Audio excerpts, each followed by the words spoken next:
اعوذ باللہ من الشیطان الرجیم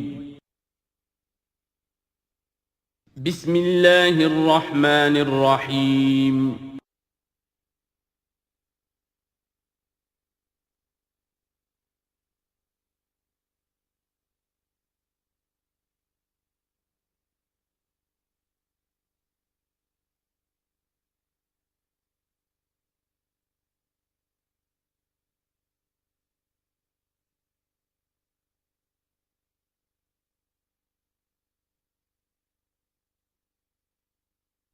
الحمدللہ وکفی والصلاة والسلام علی عبادہ الذین اصطفیٰ خصوصاً علی افضلہم وخاتم النبیین محمد الامین وعلی آلہ وصحبہ اجمعین اما بعد فقد قال اللہ تبارک وتعالی کما ورد فی سورۃ الاحزاب اعوذ باللہ من الشیطان الرجیم بسم اللہ الرحمن الرحیم یا ایہا الذین آمنوا اذکروا نعمت اللہ علیکم اذ جاءتکم جنود فارسلنا علیہم ریحا وجنودا لم تروها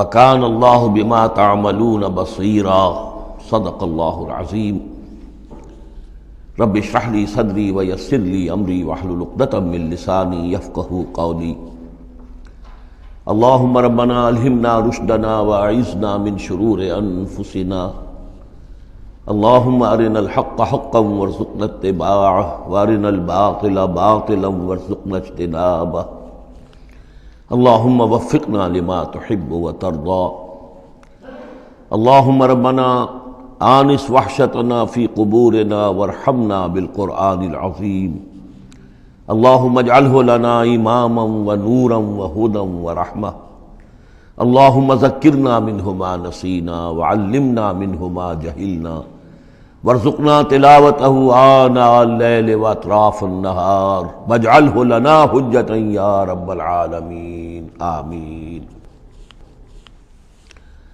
سورہ احزاب کے پہلے رکوع کا ہم ترجمہ کر چکے ہیں اور میں بتا چکا ہوں آپ کو کہ اس کا جو مضامین کا سلسلہ ہے وہ اب چوتھے رکوع کے ساتھ جڑے گا۔ درمیان میں جو دو رکوع آئے ہیں دوسرا اور تیسرا، یہ دونوں غزوہ احزاب کے ضمن میں ہیں۔ غزوہ احزاب کا بھی جو کچھ مختصر سا تاریخی پس منظر اور اس کے حالات میں آپ کو بتا چکا ہوں کہ اللہ تعالیٰ نے ایسی سچویشن پیدا فرما دی کہ جس میں مسلمانوں کے لیے شدید ترین اور سخت ترین امتحان ہو گیا۔ جو میرا اپنا اندازہ ہے واللہ عالم، ذاتی اعتبار سے جس قدر شدید معاملہ حضور کے ساتھ ہوا ہے طائف میں، ذاتی اعتبار سے ظاہر بات ہے کہ وہاں شخصاً آپ پر ہوئی زیادتی جو ہوئی ہے اور ایک بہت بڑا امتحان اجتماعی سطح پر مسلمانوں کے لیے اسی شدت کا امتحان اور اسی درجے کی آزمائش جو ہے وہ غزوہ احزاب کے موقع پر آئی ہے۔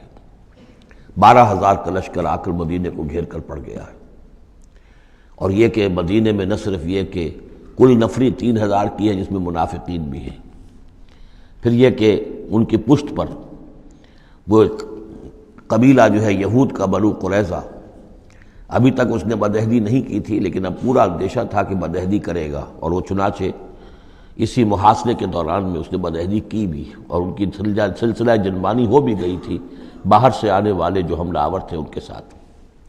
بہرحال اس صورتحال میں جبکہ رسد کی بہت کمی تھی، شدید قحط کی کیفیت تھی، شدید سردی کا موسم ہے، سردی میں ویسے بھی انسان کو غذا کی زیادہ ضرورت ہوتی ہے، اس حال میں پھر خندق کھودنی پڑی مسلمانوں کو۔ تو یوں سمجھیے کہ جو شدید ترین امتحان ہو سکتا تھا وہ اللہ نے لے لیا، جس کا نتیجہ کیا نکلا؟ جو منافق اپنے دلوں میں نفاق کو چھپائے ہوئے تھے وہ نفاق ظاہر ہو گیا، ان کی زبانوں پر آ گیا، اور یہی اصل میں آزمائش کا اصل مقصود ہے، لیمیز الخبیث من الطیب، کہ اللہ تعالیٰ خبیث کو اور طیب کو علیحدہ علیحدہ کر دے، ممیز کر دے۔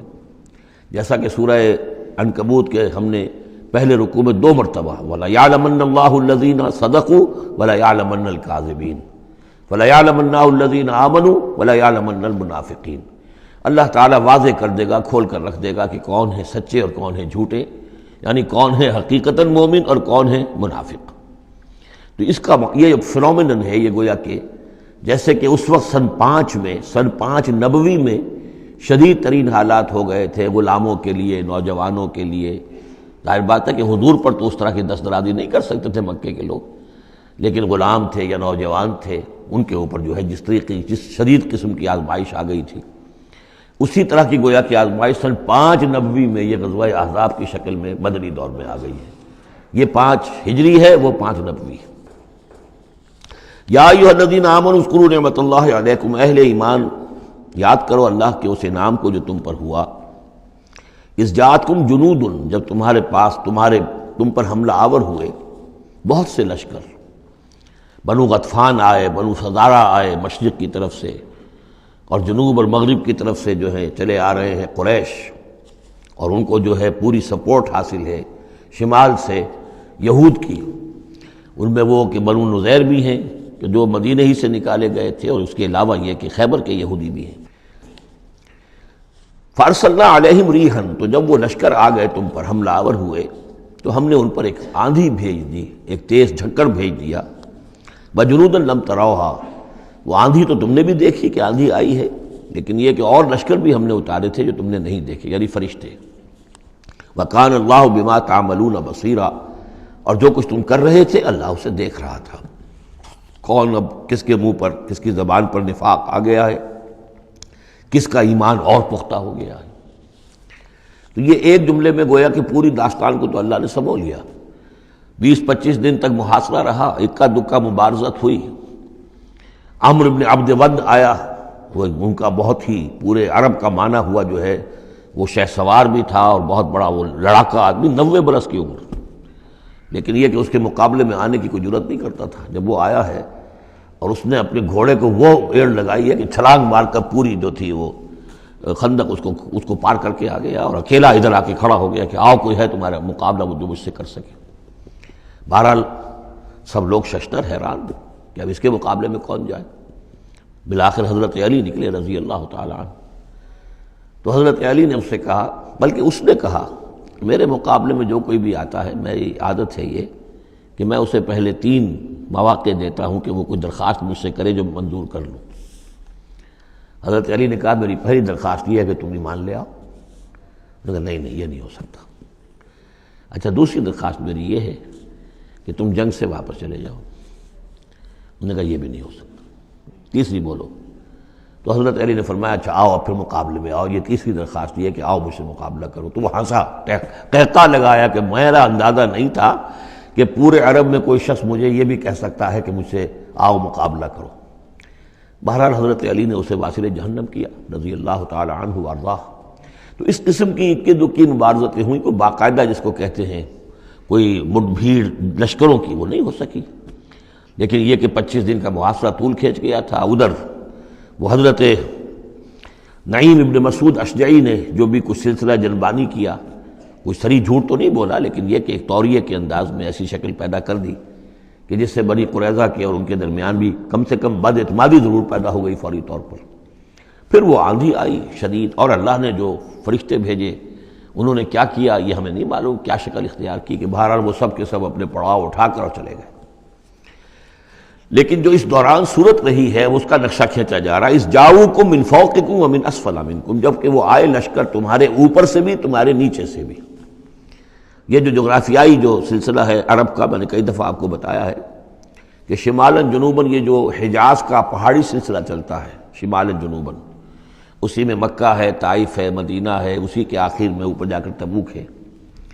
تو اس پہاڑی سلسلے اور ساحل کے درمیان ایک میدان ہے، یہ تہامہ کہلاتا ہے۔ تہامہ نیچے ہے، بہرحال میدان ہے وہ، اور پہاڑی سلسلہ آیا۔ پھر یہ کہیں 30 میل، کہیں 40، کہیں 50 میل چوڑا جو یہ پہاڑی سلسلہ، اس کے بعد جو آتا ہے وہ سطح مرتفع ہے، وہ اونچی سطح ہے، لیکن مرتفع، اس میں پہاڑی سلسلہ نہیں ہے، سطح ہے۔ تو اس جاؤکم من فوقکم، تو گویا کہ جو ادھر سے آئے ہیں وہ اوپر سے آئے ہیں، جو مشرق سے آئے، بنو غطفان وغیرہ کے جو قبائل آئے، اور من اسفل منکم، نیچے سے جو تہامہ کی طرف سے ہو کر آئے ہیں وہ قریش کا لشکر جو ہے کہ جو مکے سے ہو کر آیا ہے۔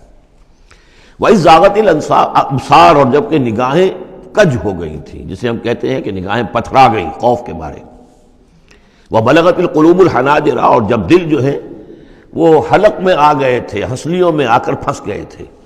جب آدمی کے اوپر دہشت ہو تو اس طریقے سے معلوم ہوتا ہے، جسے ہم کہتے ہیں دل بلیوں اچھلنے لگا، تو معلوم ہوتا ہے جب دل کی دھڑکن تیز ہوتی ہے کہ شاید وہ نکل جائے گا یہاں سے.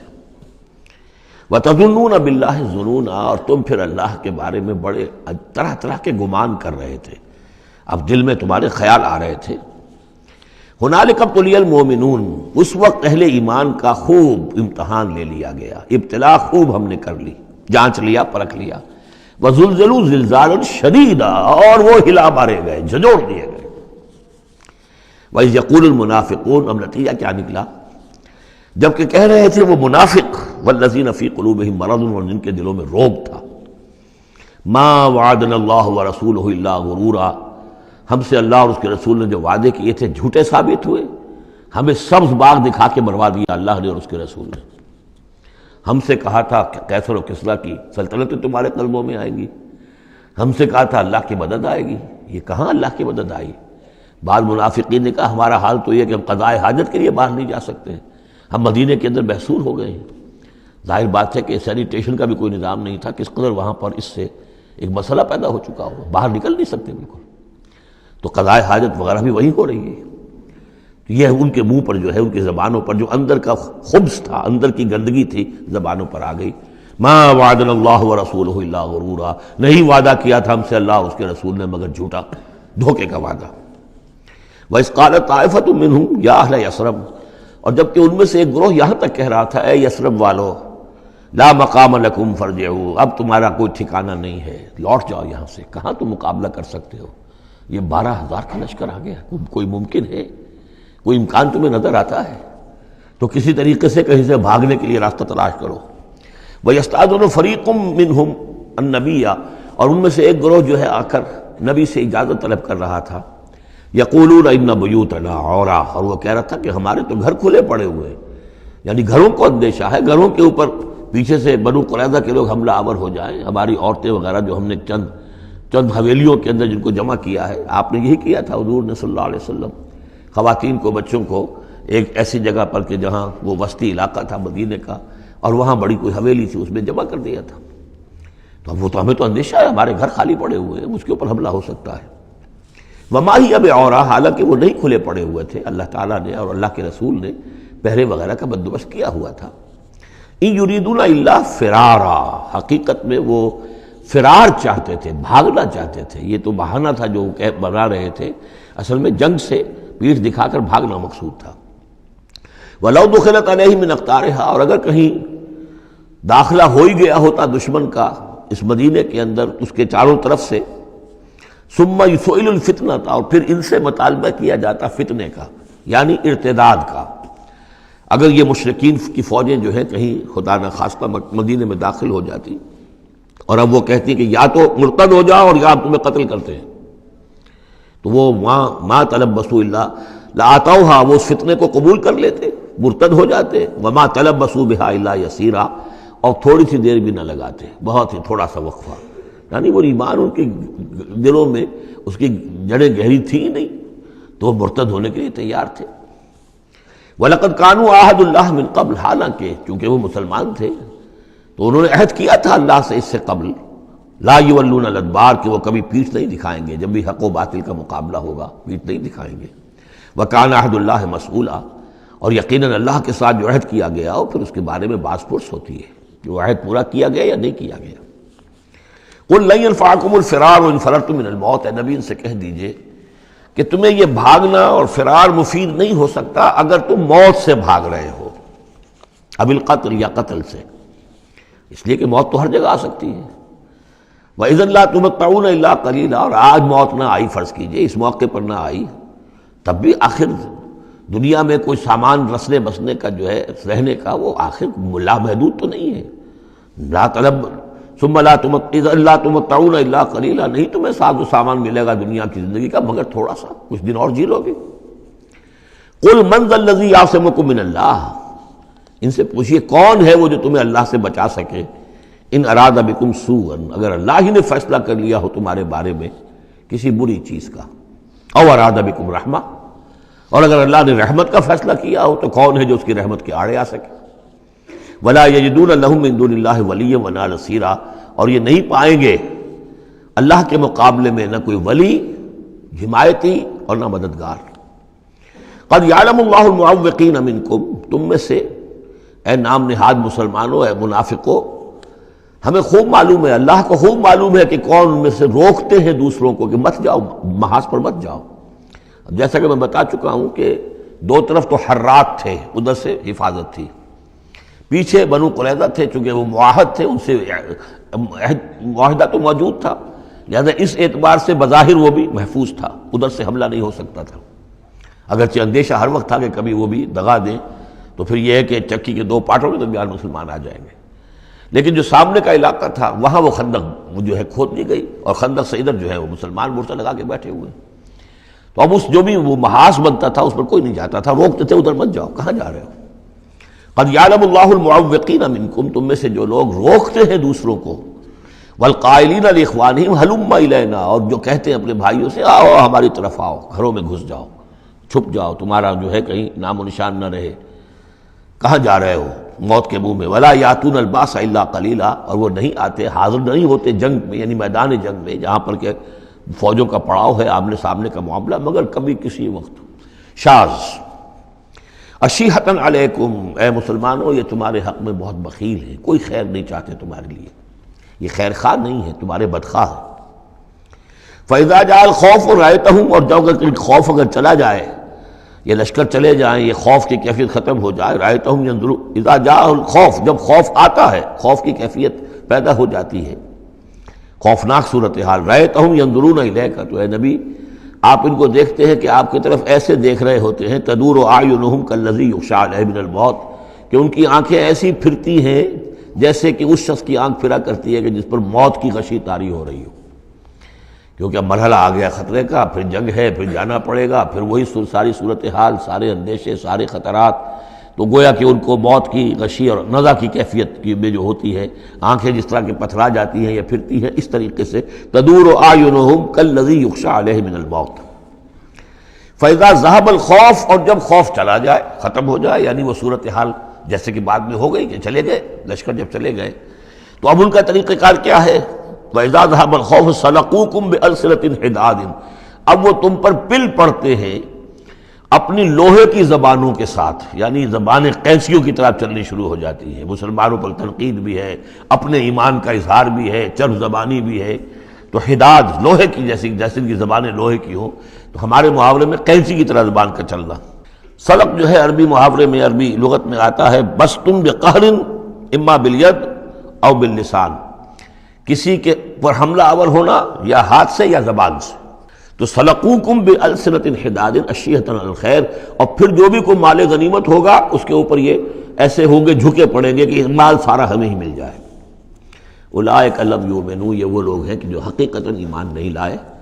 فاحبط اللہ اعمالہم، تو اے نبی انہوں نے اس کیفیت میں جو بھی کوئی نیکیاں کی ہیں، بظاہر نیکیاں، آپ کے امامت میں نمازیں بھی تو پڑھی ہیں نا انہوں نے، آخر مدینہ منورہ میں وہ نمازیں پڑھتے تھے منافق، کس کی امامت میں؟ محمد رسول اللہ کی امامت میں، کس مسجد میں؟ مسجد نبوی میں، لیکن ان کے سارے اعمال حبط ہو گئے۔ فاحبط اللہ اعمالہم، اللہ نے ان کے تمام اعمال اکارت کر دیے۔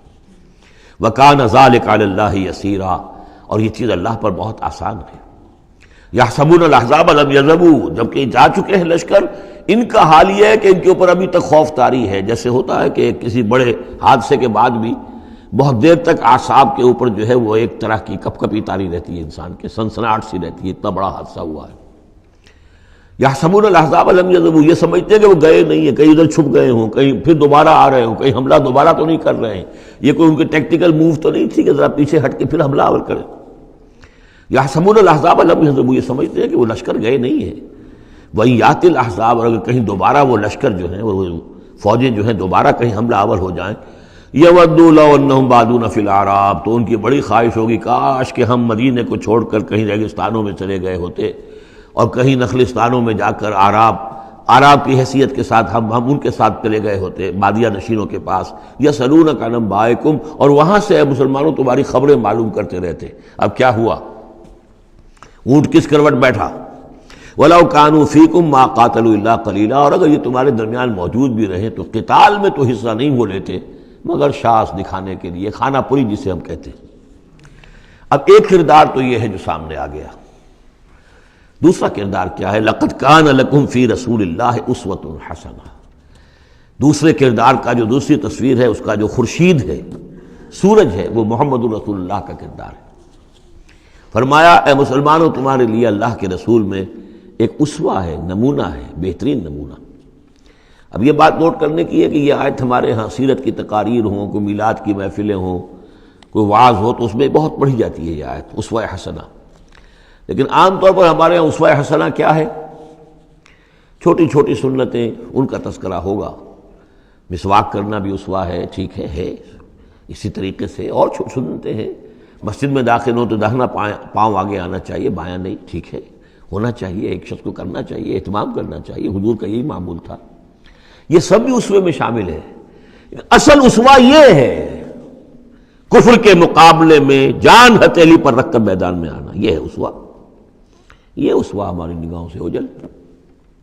محمد رسول اللہ کا مثالی کردار کس اعتبار سے؟ جب بھوک تھی شدید، حضور کو بھی بھوک تھی اور فاقہ تھا۔ جب صحابہ نے آ کے شکایت کی کہ حضور ہم ناقابل برداشت ہو گئی ہے یہ بھوک، دیکھیے ہم نے اپنے پیٹوں پر پتھر باندھے ہوئے ہیں تاکہ یہ کہ معدے کو وہ جو ہنگر کنٹریکشنز ہوتی ہیں وہ نہ ہو، اس کو کم سے کم جھوٹا ہی صحیح ایک دلاسا ہو کہ کچھ بوجھ ہے میرے اوپر، وہ بوجھ چاہے پتھر کا ہو، کھانے کا نہ ہو۔ یہ سب پتھر باندھے ہوئے، کمر دوہری نہ ہو جائے ہماری۔ حضور نے اپنا کرتا اٹھا کے دکھایا، وہاں 2 پتھر بندھے ہوئے، اور اسی حال میں جب صحابہ کدالیں چلا رہے ہیں اور کھود رہے ہیں تو حضور جو ہے اپنے کندھے پر بڑے بڑے پتھر اٹھا کر لے جا کر اور باہر پھینک رہے ہیں۔ اسی میں آپ شریک ہیں پوری طریقے سے۔ یہ ہے اسوہ۔ ایسا نہیں تھا کہ بس حضور تو کہیں ایک جگہ بیٹھے ہوں اور خیمہ لگا ہو اور مور چھل چلے جا رہے ہوں، سمجھے آپ، اور سب ٹھنڈی چھاؤں آپ کو فراہم کی گئی ہو اور باقی سب لوگ جو اس کام میں لگے ہوئے ہیں۔ یہ اسوہ ہے محمد کا صلی اللہ علیہ وسلم۔ لقد کان لکم فی رسول اللہ اسوۃ حسنہ، اسی کو میں کہا کرتا ہوں جدید اصطلاح میں، ایک ہے میکرو اکنامکس اور ایک ہے مائکرو اکنامکس۔ تو مائکرو سنت کو تو لوگ جانتے ہیں، یہ سنت ہے، یہ سنت ہے، اس میں سے بعض کے بارے میں بڑے جھگڑے بھی ہیں، رفع یدین سنت ہے یا نہیں ہے، لیکن میں اس مسئلے پر نہیں جا رہا ہوں۔ لیکن میکرو سنت جو ہے، سب سے بڑی سنت جو ہے، وہ تو یہ ہے کہ وحی کے آغاز کے بعد سے لے کر 40 برس کی عمر کے بعد سے لے کر حضور نے ایک لحظہ، ایک منٹ معاش کی جد و جہد میں صرف نہیں کیا۔ پوری زندگی، پورا وقت، پوری توانائی، پوری قوت دعوت دین، اقامت دین، دین کی دعوت، دین کی اقامت اسی میں لگائی۔ کوئی جائیداد نہیں بنائی، کوئی کاروبار، حالانکہ اس سے پہلے آپ بہت کامیاب تاجر تھے، کاروبار کرتے تھے، لیکن جب یہ فرض منصبی آ گیا، یا ایھا المدثر قم فانذر وربک فکبر، اب یہی کام ہے، تو کچھ تو اس کی بھی پیروی کرنے کی کوشش کی جائے، اس درجے میں نہ صحیح، وہ عکس تو ہو۔ میکرو سنت جو ہے کسی درجے میں تو اپنی زندگی کے اندر اس کا عکس پیدا کیا جائے۔ ہاں اس کے ساتھ پھر چھوٹی چھوٹی سنتیں بھی ہو جاؤں تو کیا کہنے ہیں، پھر نور علی نور ہے۔ لیکن یہ اس میکرو سنت کا تو ہے ہی نہیں، اپنے تو ساری توانائی، ساری طاقت، سارا وقت دنیا بنانے میں۔ تو لقد کان لکم فی رسول اللہ اسوۃ حسنۃ لمن کان یرجو اللہ والیوم الآخر، بڑی اہم آیت ہے یہ۔ اسوہ تو حضور کا اپنی جگہ پر مکمل ہے، کامل ہے، لیکن یہ کس کے لیے اسوہ ہے؟ جو یہ 2 شرطیں پوری کرے، 3 شرطیں، جو اللہ سے ملاقات کا امیدوار ہے، اللہ سے محبت کرتا ہے اور یوم آخر پر یقین رکھتا ہے، اور ذکر اللہ کثیرا، اور ذکر کرتا ہے اللہ کا کثرت کے ساتھ۔ یہ بالکل وہی بات ہے کہ قرآن مجید تو ہدایت ہے پوری نوع انسانی کے لیے، ھدی للناس، لیکن قرآن سے استفادے کی شرط ہے تقوی، ھدی للمتقین۔ تو جو ربط و تعلق ہے ان 2 آیتوں میں، وہی سمجھیے کہ اپنی جگہ پر حضور کی زندگی ایک اسوہ کاملہ ہے، مکمل، لیکن اس سے استفادے کی شرائط ہے، لمن کان یرجو اللہ والیوم الآخر وذکر اللہ کثیرا۔ اب یہ اہل ایمان، حضور کے بعد اہل ایمان کا تذکرہ ہو رہا ہے، محمد الرسول اللہ والذین معہ، اب معہ جو تھے اہل ایمان، ولما رأى المؤمنون الاحزاب، اور جب اہل ایمان نے دیکھا ان لشکروں کو، قالوا هذا ما وعدنا اللہ ورسولہ وصدق اللہ ورسولہ، انہوں نے کہا یہی تو ہے جس کا اللہ نے وعدہ کیا تھا ہم سے اور اس کے رسول نے وعدہ کیا تھا۔ اب دیکھیے ایک ہی سچویشن ہے، اس کا ریئیکشن کس قدر ایک دوسرے سے مختلف ہے۔ معلوم ہے یہ مسئلہ ہے انسان کا اندرونی، یضل بہ کثیرا ویہدی بہ کثیرا، تو جیسے قرآن کے بارے میں آیا اسی طریقے سے اس سچویشن سے بھی انہوں نے کیا کہا، ہم نے تو سنا ہوا ہے، پہلے ہی اللہ نے کہہ دیا تھا وَلَنَبْلُوَنَّكُمْ بِشَيْءٍ مِّنَ الْخَوْفِ وَالْجُوعِ وَنَقْصٍ مِّنَ الْأَمْوَالِ وَالْأَنفُسِ وَالثَّمَرَاتِ، یہ قرآن مجید میں سورہ بقرہ میں آیت نہیں آ چکی تھی؟ لَتُبْلَوُنَّ فِي أَمْوَالِكُمْ فِي أَنفُسِكُمْ وَأَمْوَالِكُمْ، یہ کیا سورہ آل عمران میں آیت نہیں آ چکی تھی؟ یہ تو چیزیں وہی تو ہے جس کا کہ ہم سے وعدہ کیا تھا۔ وَلَمَّا رَأَى الْمُؤْمِنُونَ الْأَحْزَابَ، جب دیکھا اہل ایمان نے ان احزاب کو، قالوا هذا ما وعدنا اللہ ورسولہ وصدق اللہ ورسولہ، اور بالکل صحیح کہا تھا اللہ نے بھی اور بالکل صحیح فرمایا تھا اس کے رسول نے بھی، وما زادہم الا ایمانا وتسلیما، اور نہیں ہوا ان میں کسی شے کا اضافہ مگر ایمان اور تسلیم، ایمان کے ساتھ تسلیم، سر تسلیم خم، سر تسلیم خم ہے جو مزاج یار میں آئے، جو اللہ کی طرف سے فیصلہ ہے، جیسا کہ ہم پڑھ چکے ہیں سورہ توبہ میں، اگرچہ سورہ توبہ تو بہت بعد میں نازل ہوگی، ابھی 4 سال بعد میں اس سورہ مبارکہ کے وہ زمانہ نزول کے اعتبار سے، لیکن ہم تو پڑھ چکے ہیں ہل تربصون بنا الا احدی الحسنیین، ہمارے لیے تم کیا اندازہ کس چیز کا انتظار کر سکتے ہو سوائے 2 نہایت اعلیٰ ترین صورتوں کے، ہم سب کے سب شہید ہو جائیں تب بھی ہماری کامیابی ہے، اور ہم کامیاب ہو کر آ جائیں تو تب تو تم بھی مانو گے کامیابی ہے، اس لیے ہمیں تو کوئی اندیشہ ہی نہیں۔ تو اس میں تسلیم ان کے اندر، اور ہم بھی تسلیم کی خو ڈالیں گے، بے نیازی تیری عادت ہی صحیح۔ من المؤمنین رجال صدقوا ما عاہدوا اللہ علیہ، اہل ایمان میں وہ جمع مرد لوگ ہیں رضی اللہ تعالی عنہم وارضاہم اجمعین، صدقوا ما عاہدوا اللہ علیہ، جنہوں نے سچا کر دکھایا وہ عہد جو انہوں نے اللہ سے کیا تھا۔ انہوں نے کہا تھا ہم اپنی جان اور مال حاضر ہے، ہم جنت کے عوض یہ سب کچھ دینے کو تیار ہیں، انہوں نے وہ عہد پورا کر دیا۔ فَمِنْهُمْ مَنْ قَضَى نَحْبَهُ، ان میں سے وہ بھی ہیں جو اپنی نظر گزار چکے، نظر پیش کر چکے۔ کتنے ہی صحابہ تھے جو اس وقت تک جام شہادت نوش کر چکے تھے، سن 5 ہے یہ تو، سن 3 میں 70 صحابہ تو غزوہ احد کے اندر ہی شہید ہوئے۔ فَمِنْهُمْ مَنْ قَضَى نَحْبَهُ، ان میں وہ بھی ہیں کہ جو اپنی نظر پیش کر چکے۔ وَمِنْهُمْ مَنْ يَنْتَظِرُ، اور باقی جو ہے وہ منتظر ہے کہ کب وقت آئے۔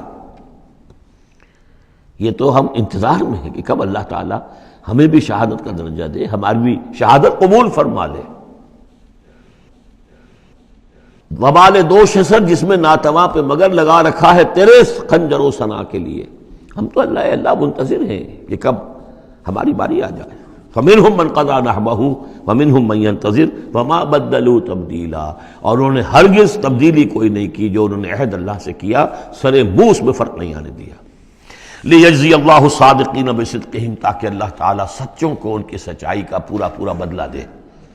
وَيُعَذِّبَ الْمُنَافِقِينَ إِن شَاءَ أَوْ يَتُوبَ عَلَيْهِمْ، اور ان منافقوں کو چاہے تو ان پر عذاب بھیج دے، اور چاہے تو ابھی ان کی توبہ قبول کر لے، انہیں توبہ کا موقع دے دے۔ یہ میں بتا چکا ہوں کہ آخری جو فیصلہ ہوا وہ جب کہ غزوہ تبوک کا معاملہ ہوا ہے، پھر آخری فیصلے ہوئے ہیں۔ یا سورہ نساء جو ہے اس کے اندر بھی وہ آیت آ گئی تھی کہ فی الدرک الاسفل من النار، لیکن آخری چیز کہ اے نبی استغفر لہم او لا تستغفر لہم ان تستغفر لہم 70 مرۃ فلن یغفر اللہ لہم، کہ اب آپ ان منافقوں کے لیے استغفار کریں یا نہ کریں، اگر 70 مرتبہ بھی استغفار کریں گے تب بھی اللہ ان کو معاف نہیں فرمائے گا۔ ان اللہ کان غفور الرحیم، یقینا اللہ غفور الرحیم ہے۔ ورد اللہ الذین کفروا، اللہ نے لوٹا دیا ان کافروں کو جو چڑھ کر آئے تھے بڑے شان و شوکت کے ساتھ، وہ پورے لشکر جو ہے سب چلے گئے، بغیظہم، وہ اپنے غصے کو ساتھ ہی لے گئے۔ وہ غصہ جو ہے وہ نکالے بغیر، یا تو کوئی جنگ ہوتی کچھ وہ قتل عام کرتے تو کچھ غصہ ان کا نکلتا، اللہ نے ان کو ان کے غصے کے ساتھ ہی واپس کر دیا۔ ورد اللہ الذین کفروا بغیظہم لم ینالوا خیرا، انہیں کوئی خیر حاصل نہ ہو سکا، کوئی فتح ہوتی، کوئی کارنامہ سر انجام دیا ہوتا، کچھ نہیں۔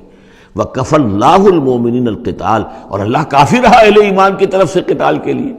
اہل ایمان کو تو جنگ کی نوبت ہی نہیں آئی، کھلی جنگ تو ہوئی نہیں، اللہ نے خود ہی آندھی بھیج کر اور جو بھی اپنی خفیہ تدابیر ہیں، جو بھی اپنی مدد تھی فرشتوں کے ذریعے سے، اللہ تعالیٰ نے گویا کہ اہل ایمان کو اس امتحان میں سے تو گزار دیا، باقی یہ کہ کوئی غضب نہیں پہنچنے دیا۔ وکان اللہ قوی عزیزا، اور یقیناً اللہ تعالیٰ قوی اور عزیز ہے، زبردست ہے، قوت والا ہے۔ وانزل الذین ظاہروہم، اب یہ دوسرا ہے، اس کا جو ضمیمہ ہے غزوہ احزاب کا، وہ غزوہ بنی قریظہ ہے۔ روایات میں آتا ہے کہ حضور نے غزوہ، جب یہ لشکر چلے گئے، غزوہ احزاب ختم ہو گیا، تو آ کر واپس گھر آ کر اپنے ہتھیار وغیرہ اتارے، زرہ اتاری، تو حضرت جبرائیل آئے کہ آپ نے ہتھیار اتار دی، ہم نے تو ابھی اتارے نہیں ہیں، ابھی بنو قریظہ کو کیفر کردار تک پہنچانا ہے، انہوں نے جو غداری کی اس موقع پر، اپنے عہد کو توڑا ہے، اب اس کی سزا انہیں دینی ہے۔ چنانچہ حضور نے حکم دیا کہ اب کوئی مسلمان جو ہے عصر کی نماز نہ پڑھے یا کوئی مغرب کی نماز نہ پڑھے، جو بھی کوئی وقت معین کیا، جب تک کہ وہ بنی قریظہ کے علاقے میں پہنچ نہ جائے۔ وہاں جا کر اب وہاں جا کے پھر ان کا گھیراؤ کیا گیا، محاصرہ ہوا۔ وہ محاصرہ بھی خاصا طویل ہوا، ان کا قلعہ بڑا مضبوط تھا، لیکن تنگ آ کر بالآخر انہوں نے ہتھیار ڈال دیے، اور یہ کہا کہ سعد بن معاذ جو رئیس اوس تھے اور ان کے حلیف تھے، اوس کے قبیلے کے ساتھ ان کی پرانی جو ہے وہ حلیفی تعلقات تھے، حلیفانہ تعلقات، کل جو وہ فیصلہ کر دیں گے ہمیں منظور ہوگا۔ تو حضرت سعد بن معاذ رضی اللہ تعالیٰ عنہ، جو تورات میں فیصلہ لکھا ہوا ہے بد عہدی کا، کہ کوئی قوم اگر تمہارے ساتھ بد عہدی کرے اور اس کے بعد اللہ تمہیں اس پر فتح دے دے تو کیا کرو، اس کے مطابق فیصلہ سنایا کہ ان کے جتنے جوان ہیں اس قبیلے کے جو جنگ کرنے کے قابل ہیں ان کو قتل کر دیا جائے، اور باقی جو ان کے بوڑھے ہوں یا اور ہوں، مرد ہوں، بچے ہوں، عورتیں ہوں، ان کو جو ہے غلام بنا لیا جائے، ان کا سارا مال ضبط ہو جائے گا۔ تو بدترین سزا جو ہے ان تین قبیلوں میں سے، جن میں سے ایک قبیلہ تھا بنی قینقاع کا، ایک تھا بنو نذیر، یہ دونوں تو صرف جلا وطن ہوئے، لیکن بدترین سزا پھر ان کو دی گئی ہے۔ وانزل الذین ظاہروہم من اہل الکتاب، اور اللہ نے اتار لیا ان کو کہ جنہوں نے گٹھ جوڑ کیا تھا ان کے ساتھ، کافروں کے ساتھ، مشرکین کے ساتھ، اہل کتاب میں سے، من سیاسیہم، ان کے قلعوں سے، قلعوں میں تو تھے، گڑھیاں تھیں ان کی، لیکن اس سے پھر اتر آئے، ہتھیار ڈال دیے۔ وقذف فی قلوبہم الرعب، اور اللہ نے ان کے دلوں میں رعب ڈال دیا۔ فریقا تقتلون، تو اب تم ان میں سے کچھ کو تم قتل کر رہے ہو، وتاسرون فریقا، اور کچھ کو تم نے اسیر بنا لیا ہے اور قیدی بنا لیا ہے حضرت سعد بن معاذ کے فیصلے کے مطابق۔ وَأَوْرَثَكُمْ أَرْضَهُمْ وَدِيَارَهُمْ، اللہ نے تمہیں وارث بنا دیا ان کی زمینوں کا بھی اور ان کے مکانوں کا، گھروں کا، ان کے قلعوں کا، وَأَمْوَالَهُمْ، اور ان کے اموال کا، وَأَرْضًا لَّن تَطَئُوهَا، اور ابھی بہت سی زمینیں ہیں جن پہ ابھی تمہارے قدم نہیں گئے، اللہ تعالیٰ تمہیں وہ دے گا۔ چنانچہ اس کے بعد اللہ نے فتح دینی جو شروع کی ہے۔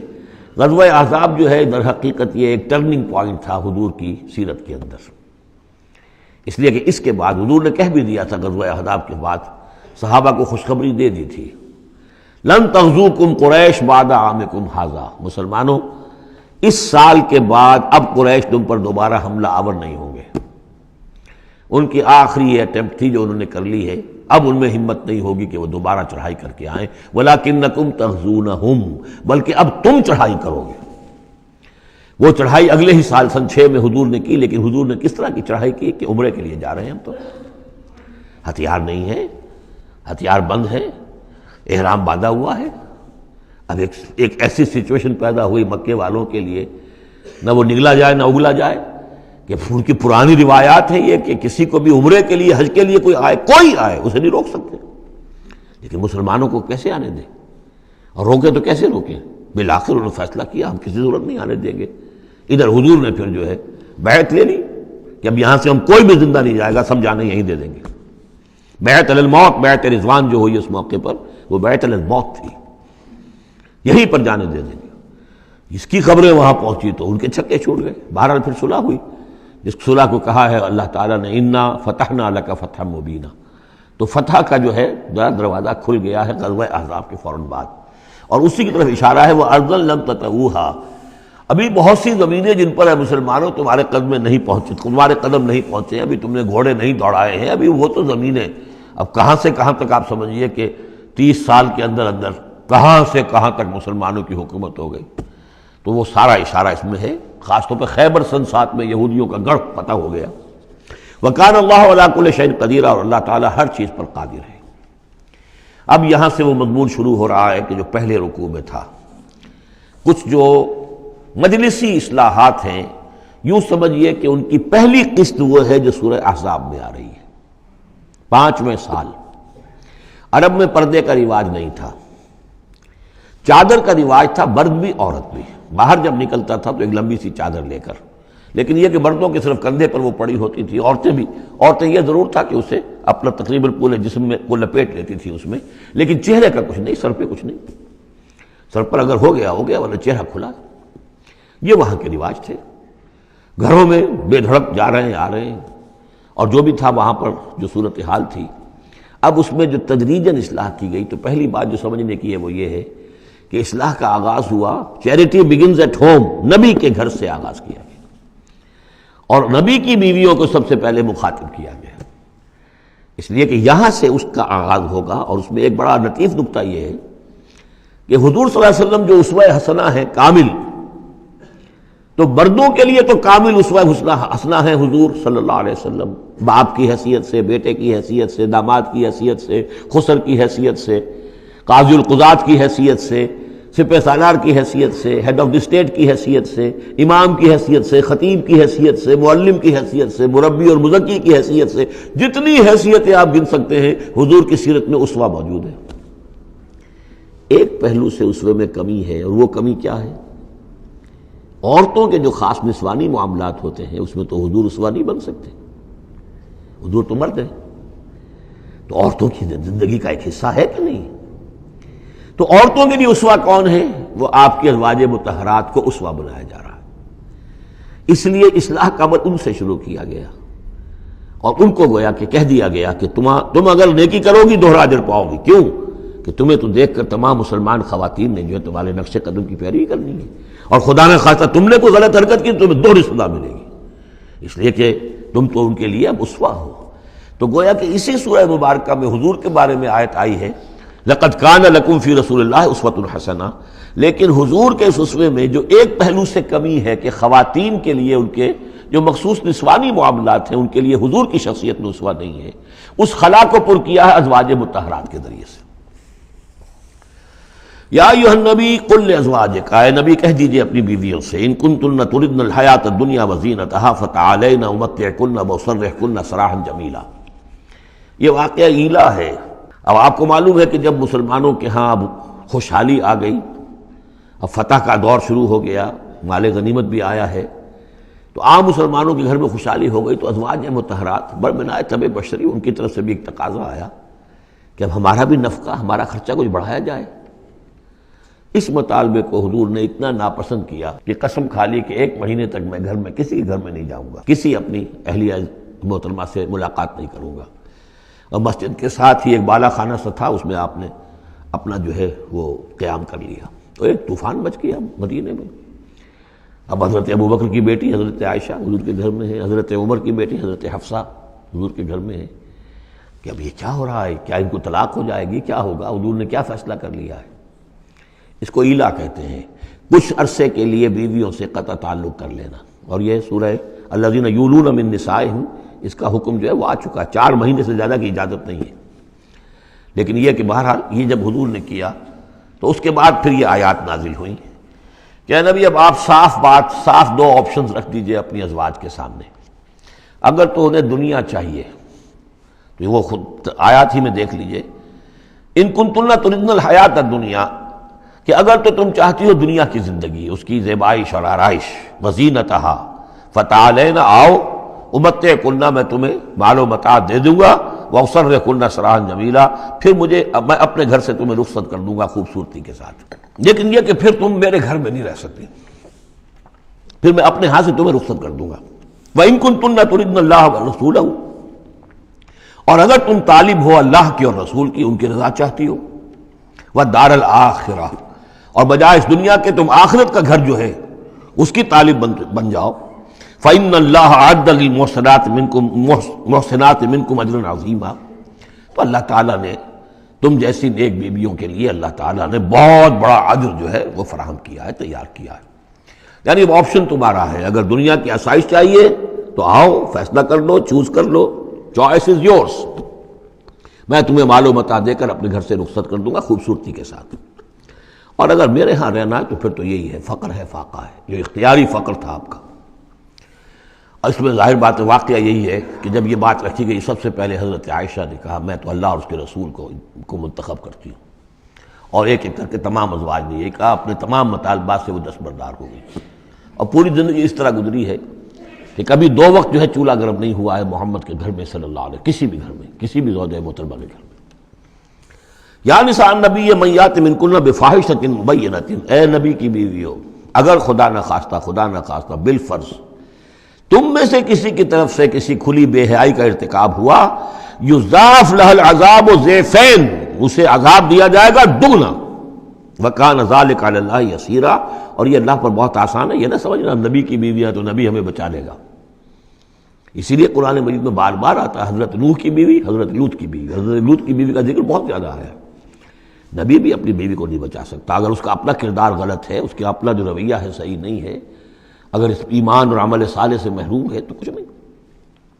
چنانچہ حضور نے ایک مرتبہ اپنے قریبی گھرانے کی جو خواتین تھیں ان کو بٹھایا اور ایک ایک کا نام لے کر کہا ہے، یا فاطمہ بنت محمد صلی اللہ علیہ وسلم انقذی نفسک من النار فانی لا املک لک من اللہ شیئا، اے فاطمہ محمد کی بیٹی، خود اپنے آپ کو آگ سے بچاؤ، نکالو اپنے آپ کو آگ سے اپنے عمل سے، اس لیے کہ مجھے اللہ کے ہاں کوئی اختیار تمہارے بارے میں حاصل نہیں ہوگا۔ اگر فاطمہ کے بارے میں نہیں تو پھر کس کے بارے میں؟ یا صفیہ امت رسول اللہ، اے صفیہ اللہ کے رسول کی پھوپھی، انقذی نفسک من النار فانی لا املک لک من اللہ شیئا، اپنے آپ کو جہنم کی آگ سے بچانے کی کوشش کرو، اس سے نکالو اپنے آپ کو، اور میں قیامت کے دن، میں اللہ کے محاسبے کے وقت میں تمہارے کام نہیں آ سکوں گا۔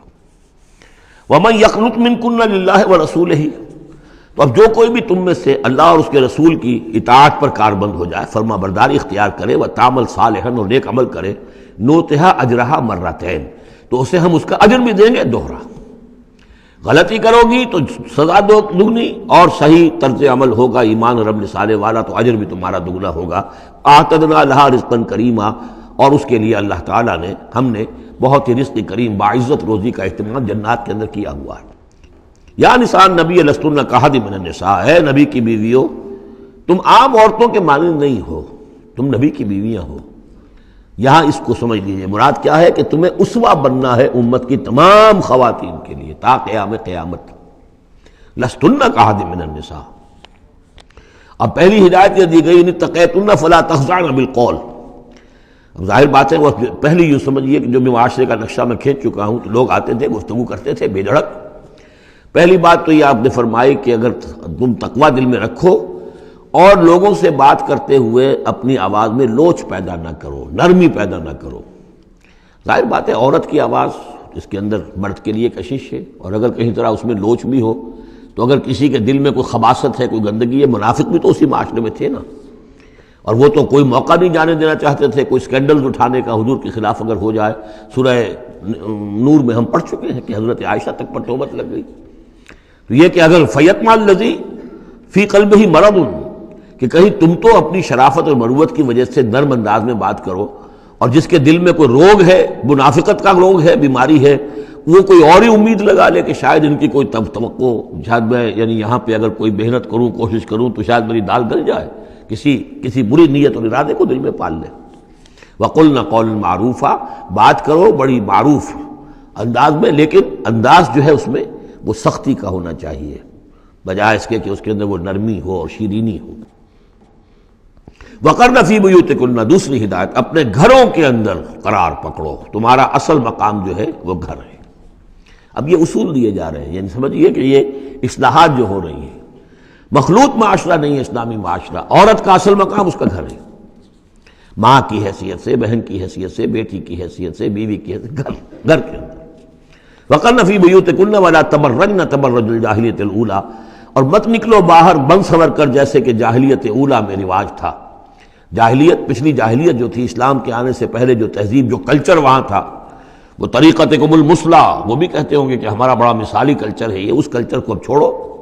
اور یہ جو بن سنور کر باہر نکلنے والی بات ہے کہ تبرج کہتے ہیں کہ نمایاں ہونا، یعنی عورت اگر بناؤ سگار کر کے نکلتی ہے مردوں میں تو کیا چاہتی ہے؟ وہی چاہتی ہے کہ لوگوں کی نگاہیں میری طرف اٹھے، میں توجہات کا مرکز بن جاؤں۔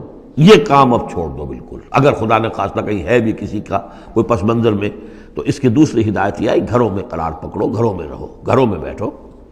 وقرن فی بیوتکن ولا تبرجن تبرج الجاہلیۃ الاولی واقمن الصلاۃ وآتین الزکاۃ واطیعن اللہ ورسولہ، اور نماز قائم کرو اور زکوٰۃ ادا کرو اور اللہ کی اور اس کے رسول کی اطاعت پر کاربند رہو۔ انما یرید اللہ لیذھب عنکم الرجس اہل البیت ویطہرکم تطہیرا۔ اے نبی کے گھر والوں، یا اہل البیت اب آ گیا یہاں پہ، نبی کے گھر والوں، اس سے پہلے ہم پڑھ چکے ہیں یہ اہل البیت حضرت سارہ کو خطاب کیا تھا فرشتوں نے کہ سلام ہو آپ کو اے نبی کے گھر والوں اہل البیت، اور یہاں ساری گفتگو جو ہو رہی ہے وہ حضور کے ازواج سے ہو رہی ہے۔ تو اہل بیت اصلاً ہیں حضور کی ازواج مطہرات۔ البتہ یہ ہم مانتے ہیں کہ حدیث ہے حضور نے یہ چاہا ہے، جو آپ کو محبت تھی حضرت فاطمہ سے، حضرت علی سے اور حضرات حسنین سے رضی اللہ تعالی عنہم، آپ نے فرمایا اللہم ہؤلاء اہل بیتی، اے اللہ یہ بھی میرے اہل بیت ہیں۔ بس یہاں پر بھی کا اضافہ کر لیجئے، کوئی حرج نہیں۔ اصل اہل بیت ازواج مطہرات ہے، لیکن اے اللہ یہ بھی میرے اہل بیت ہیں۔ تو فرمایا اے نبی کے گھر والوں، یعنی اے نبی کی بیویوں، اللہ تعالیٰ یہ چاہتا ہے کہ تم سے ہر نوع کی برائی کو، گندگی کو بالکل دور کر کے تمہیں پاک اور صاف کر دے، یطہرکم تطہیرا، پوری طرح پاک اور صاف کر دے۔ کیوں؟ تمہیں اسوہ بننا ہے، تمہیں نمونہ بننا ہے۔ نمونہ تو بے داغ ہونا چاہیے، جیسے محمد رسول اللہ صلی اللہ علیہ وسلم کی شخصیت ہے، آئیڈیل پرسنالٹی، آئیڈیل، تو آئیڈیل تو بے داغ ہونا چاہیے۔ اسی طریقے سے تم جس مقام پر ہو کہ اب خواتین امت کے لیے، پوری امت مسلمہ کی عورتوں کے لیے تمہیں اسوہ بننا ہے۔ وَاذْكُرْنَ مَا يُتْلَىٰ فِي بُيُوتِكُنَّ، اور ذرا یاد کیا کرو جو کچھ کے تلاوت کی جاتی ہے تمہارے گھروں میں، من آیات اللہ، اللہ کی آیات میں سے تمہارے گھروں میں وہی اترتی ہے، محمد رسول اللہ صلی اللہ علیہ وسلم۔ بلکہ ایک خاص جو مقام ہے حضرت عائشہ کا، وہ تو حضور نے فرمایا ہے کہ کسی اور میری بیوی کے لحاف میں، جبکہ ایک ہی لحاف میں حضور بھی تھے اور حضرت عائشہ بھی تھی، تو مجھ پر وہی نازل نہیں ہوئی سوائے عائشہ کے لحاف کے۔ لحاف کے اندر بھی وہی نازل ہو رہی ہے، وہ تو دل پہ نازل ہوتی تھی، اس کے اندر تو کوئی دروازے نہیں کھولنے پڑتے تھے کہ حضرت جبریل آئے دروازہ کھولو پھر وہی لے کر آئے ہیں۔ وہ تو یہ کہ فرشتہ ہے اور دل پر نازل کر رہا ہے۔ تو فرمایا کہ تمہارے گھروں میں اللہ کی آیات کی تلاوت کی جا رہی ہے، والحکمہ، اور نبی کی زبان مبارک سے جو احادیث ہیں جو آپ بیان کر رہے ہیں، سب سے بڑھ کر تو تمہارے سامنے آ رہی ہے حکمت نبوی، یعنی وہ جو بھی وحی خفی ہے اس کا بھی سب سے بڑھ کر تمہارے سامنے جو ہے چرچا ہو رہا ہے۔ ان اللہ کان لطیفا خبیرا، یقین اللہ تعالیٰ بہت باریک بین ہے اور باخبر ہے۔ اب وہ آیت آ گئی ہے، آیت نمبر 35 جس کا میں نے تذکرہ کیا تھا، سورہ نور کی آیت نمبر 35، وہ ہے حقیقت ایمان پر۔ اللہ نور السماوات والارض مثل نورہ کمشکاۃ فیہا مصباح المصباح فی زجاجہ الزجاجۃ کأنہا کوکب دری یوقد من شجرۃ مبارکۃ زیتونۃ لا شرقیۃ ولا غربیہ یکاد زیتها یضیء ولو لم تمسسہ نار نور علی نور یہدی اللہ لنورہ من یشاء ویضرب اللہ الامثال للناس واللہ بکل شیء علیم۔ یہ ایک آیت ہے، بڑی آیت ہے، ایمان کی ماہیت، ایمان کی حقیقت، ایمان کے اجزاء ترکیبی۔ اب اس ایمان کا ظہور جو انسانی شخصیت میں ہوتا ہے، اور اس کو اب یہاں پہ 10 صفات جو ہے گنوائی گئی ہیں، لیکن چونکہ یہاں پہ اس سورہ مبارکہ کا بھی اور سورہ نور کا بھی، جیسا کہ ان دونوں کا مضمون یہ ہے کہ وہ جو معاشرتی اصلاح، ان میں خواتین جو ہیں ان کے مسائل کو خاص طور پہ لایا جا رہا ہے۔ تو عام طور پر تو قرآن میں یہ ہے کہ جو حکم بھی ہے وہ مذکر کے صیغے میں آ جاتا ہے، مردوں سے خطاب کر کے، لیکن عورتیں بھی اس کی مخاطب ہیں، اسے برسبیل تغلیب کہتے ہیں، قاعدہ ہے کہ بظاہر خطاب ہے اقیم الصلاۃ، مذکر کا صیغہ ہے، لیکن یہ خطاب جو ہے یہ عورتوں سے بھی ہے، اللہ یہ کہ ابھی ہم نے پڑھا اقمنا الصلاۃ، یہ یہاں مؤنث کے اس میں بھی آ گیا، لیکن عام طور پر قرآن میں جو آیا ہے وہ تو مذکر کا صیغہ ہے۔ لیکن یہاں آپ دیکھیں گے کہ ان کیفیات کو اور خصوصیات کو، جو ایمان کے ثمرات اور نتائج ہیں، ان کو دہرا کر مردوں اور عورتوں کے لیے علیحدہ علیحدہ بالکل پوری صراحت کے ساتھ، ان المسلمین والمسلمات، یقیناً مسلمان مرد اور مسلمان عورتیں، یعنی اطاعت کر لینے والی، سر تسلیم قلب کرنے والے مرد اور عورتیں، والمومنین والمومنات، اور مومن مرد اور مومن عورتیں، والقانتین والقانتات، اور فرما بردار مرد اور فرما بردار عورتیں، والصادقین والصادقات، اور راست باز مرد اور راست باز عورتیں، صدق قول بھی، صدق مقال اور صدق عمل، صدق کردار، والصابرین والصابرات، اور صبر کرنے والے مرد اور صبر کرنے والی عورتیں، والخاشعین والخاشعات، اور اللہ کے سامنے جھکے رہنے والے مرد اور جھکے رہنے والی عورتیں، والمتصدقین والمتصدقات، اور اللہ کے لیے صدقہ دینے والے مرد اور صدقہ دینے والی عورتیں، والصائمین والصائمات، اور روزہ رکھنے والے مرد اور روزہ رکھنے والی عورتیں، والحافظین فروجہم والحافظات، اور اپنے شرمگاہوں کی حفاظت کرنے والے مرد اور اپنی شرمگاہوں کی حفاظت کرنے والی عورتیں، والذاکرین اللہ کثیرا والذاکرات، اور کثرت کے ساتھ اللہ کا ذکر کرنے والے مرد اور ذکر کرنے والی عورتیں، اعد اللہ لہم مغفرۃ واجرا عظیما، اللہ تعالیٰ نے ان سب کے لیے مغفرت اور بہت بڑا اجر تیار کر رکھا ہے۔ اللہم ربنا اجعلنا منہم، اللہم ربنا اجعلنا منہم۔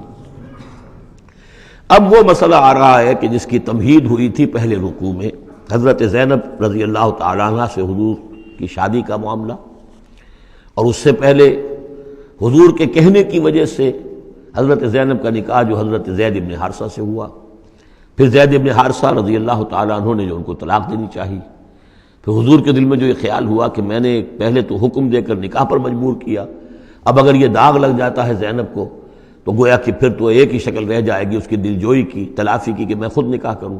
اب میں خود نکاح کروں گا تو چونکہ زید میرا منہ بولا بیٹا رہا ہے پہلے، ایک طوفان اٹھ کھڑا ہوگا، حالانکہ اس میں بات کوئی نہیں تھی، لیکن یہ کہ حضور نے اس کی وجہ سے یہ سمجھا کہ یہ مصلحت کے خلاف ہوگا، تو اسی گویا کہ آپ اسی شش و پنج میں تھے کہ یہ آیات نازل ہو گئی۔ پہلی آیت میں تذکرہ ہے اس کا کہ جو حضور کے کہنے کی بنا پر حضرت زینب اور ان کے بھائی آمادہ ہوئے نکاح پر، ورنہ وہ آمادہ نہیں تھے زید بن حارثہ سے نکاح پر۔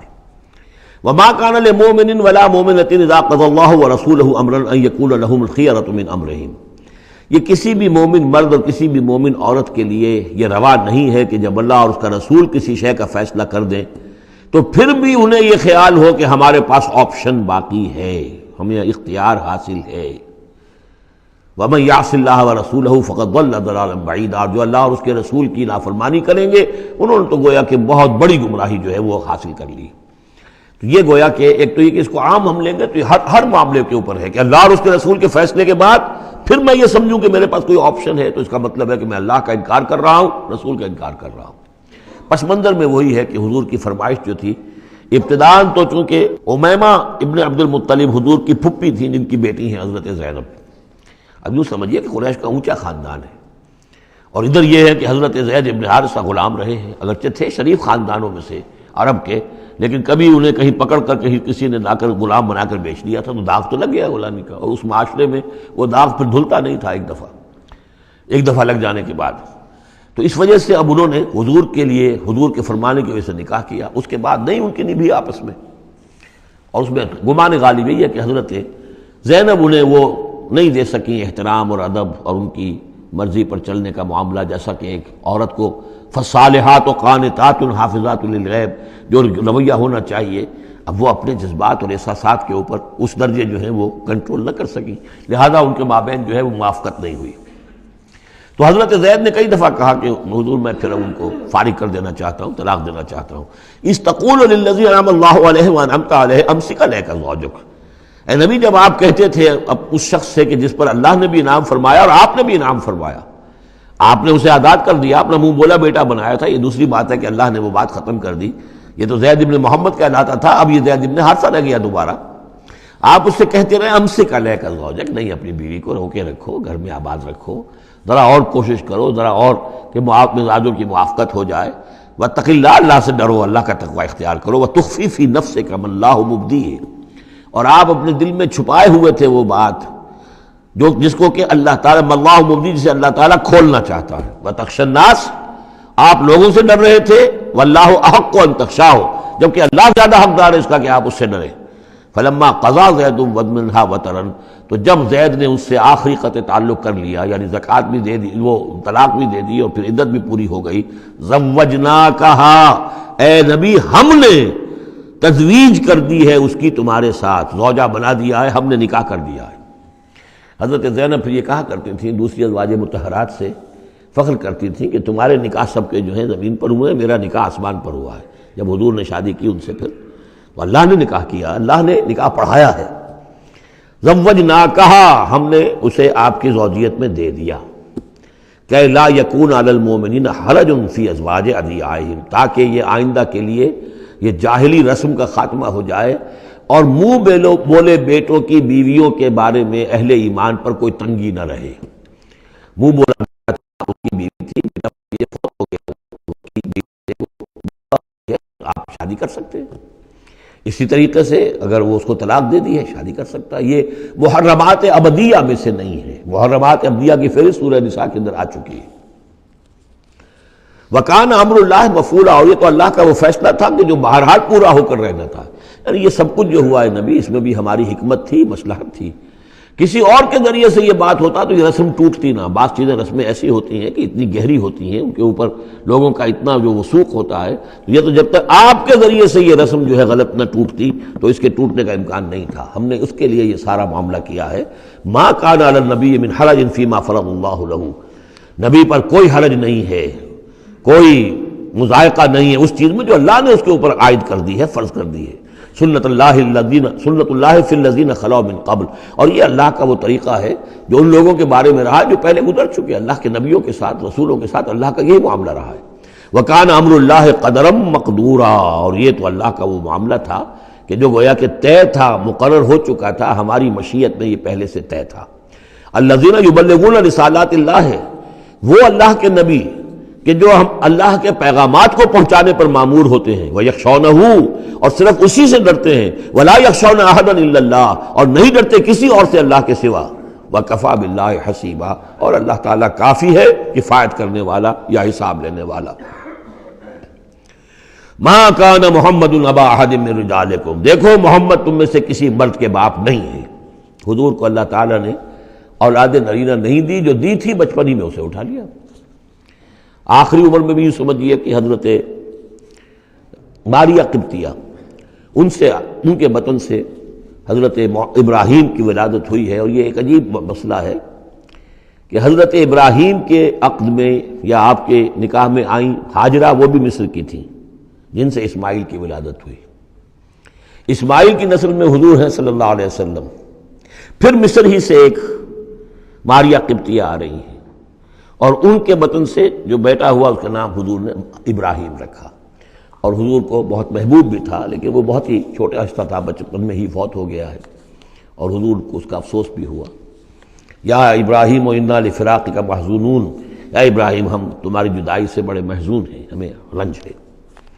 بہرحال ما کان محمد ابا احد من رجالکم، تمہارے مردوں میں سے کسی کے باپ نہیں ہے. یہ زید ابن حارثہ کے باپ نہیں ہے. زید ابن حارثہ منہ بولا بیٹا تھا. اب جب کہ ہم نے حکم نازل کر دیا ہے، اب وہ سارا سلسلہ منقطع ہو گیا. ولیکن رسول اللہ و خاتم النبیین، بلکہ یہ اللہ کے رسول ہیں اور نبیوں کی مہر ہیں. اب نبوت ختم ہو رہی ہے ان پر، اب کوئی نبی آنے والا نہیں. لہذا جتنی بھی رسومات جاہلیت کی تھیں، اگر ان کے ذریعے سے وہ ختم نہ ہو تو پھر کس کے ذریعے سے ختم ہوگی؟ یہ ہے اس میں جو دلیل مضمر ہے کہ یہ جو کڑوا گھونٹ ہے محمد صلی اللہ علیہ وسلم تو آپ کو کرنا ہی تھا.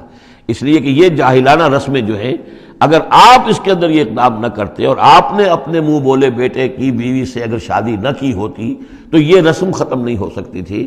اور یہی بات بتائی جا رہی ہے لوگوں کو، ما کان محمد ابا احد من رجالکم ولکن رسول اللہ و خاتم النبیین، وہ تو اللہ کے رسول ہیں اور خاتم النبیین. اب اس میں ایک بڑا باریک نقطہ ہے، وہ نوٹ کر لیجئے. رسالت حضور کی دائم و قائم ہے، چل رہی ہے ابھی تک. فرق صرف یہ ہے کہ اس وقت تک براہ راست آپ بنفس نفیس اپنی رسالت کے فرائض ادا کر رہے تھے، اب بائی پروکسی ہے، اب امت کے ذریعے سے ہے.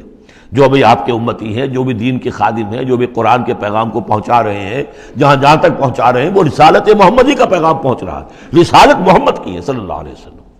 جیسے کہ ہم نے سورہ انعام میں آیت پڑھی تھی، اوحی الی ھذا القرآن لانذرکم بہ ومن بلغ، اے نبی ان سے کہہ دیجئے یہ قرآن مجھ پر وحی کیا گیا ہے تاکہ اس کے ذریعے سے میں تمہیں بھی خبردار کر دوں اور جسے بھی یہ قرآن پہنچ جائے. اسی لیے امت کو آپ ہدایت دے کر گئے تھے، فَلْيُبَلِّغِ الشَّاهِدُ الْغَائِبَ، اب یہ تمہارا کام ہے اس قرآن کی تبلیغ کرو اور پہنچاؤ، جو بھی یہاں نہیں ہے ان تک پہنچاؤ. تو گویا کہ رسالت محمدی ختم نہیں ہوئی ہے، رسالت محمدی تو چل رہی ہے. لہذا ختم کا لفظ جو آیا ہے وہ رسالت کے ساتھ نہیں آیا، نبوت کے ساتھ آیا. نبوت ختم ہو گئی جب وحی کا دروازہ بند ہو گیا، نبوت ختم ہو گئی. نبوت محمدی آپ کی ذات کے ساتھ تھی. وہ جیسے ہی آپ کی ذات جو ہے وہ اس دنیا سے اس نے پردہ کیا، اس کے ساتھ ہی آپ کی وہ نبوت کا دروازہ بند ہو گیا. لیکن رسالت محمدی وہ تو دائم و قائم ہے. اسی لیے یاد دیکھیے ولیکن رسول اللہ ہے وخاتم النبیین، آپ تو اللہ کے رسول ہیں اور دائم ہیں اور قائم ہیں، اور خاتم النبیین ہیں اور نبیوں کی مہر ہے. وکان اللہ بکل شیء علیما، اور یقیناً اللہ تو ہر چیز کا علم رکھنے والا ہے. بارک اللہ لی ولکم فی القرآن العظیم ونفعنی وإیاکم بالآیات والذکر الحکیم.